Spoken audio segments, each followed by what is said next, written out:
রমাদান যেমনি ভাবে আমাদেরকে আশাবাদী করে তোলে সম্মানিত দিনী ভাই এবং বোনেরা, এট দ্য সেম টাইম রমাদান কিন্তু আমাদের জন্য অনেক সতর্কতামূলক বাণী উপস্থাপন করে। মানে এটা যেমনি the month of hope, at the same time it is the month of warning. দুইটাই আছে, চেক এন্ড ব্যালেন্স। এটা যেমনি হোপ জায়গায় আবার ওয়ার্নিং ও আছে। সহিহ বুখারীর বর্ণনা, রাসূল সাল্লাল্লাহু আলাইহি ওয়াসাল্লাম বলেন, মান লাম ইয়াদা কাওলা যুরি ওয়াল আমালা বিহি ফালাইসা লিল্লাহি হাজাতুন আন ইয়াদা তাআমাহু ওয়া শারাবাহু।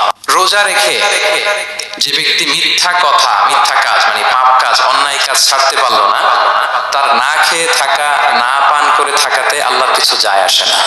তার ওই রোজার আল্লাহর কোনো প্রয়োজন নাই। এটা জাস্ট উপোস, এটা জাস্ট অনাহার, জাস্ট আমি পানি খাইনি, আমি খাবার দাবার গ্রহণ করিনি, দ্যাটস ইট, এতটুকুই। এতে আল্লাহর কিছু যায় আসে না। এটার কোনো সিগনিফিকেন্স আল্লাহ তাআলার কাছে নাই যে রোজাও রাখলো আবার মিথ্যাও বলে, রোজাও রাখলো আবার গীবত করতেছে, রোজাও রাখে অন্যের জন্য অকল্যাণ কামনা করে, রোজাও রাখে খারাপ কাজ করতেছে, নিষিদ্ধ কাজগুলো করতেছে। তাহলে এই রোজা রাখা না রাখার সময় এই রোজায় কোনো ফায়দা নাই। একটা ওয়ার্নিং পাওয়া গেছে না এখানে, যে ওয়ার্নিং, রোজা রেখে সাবধান, কোনো পাপ কাজের সাথে জড়ানো।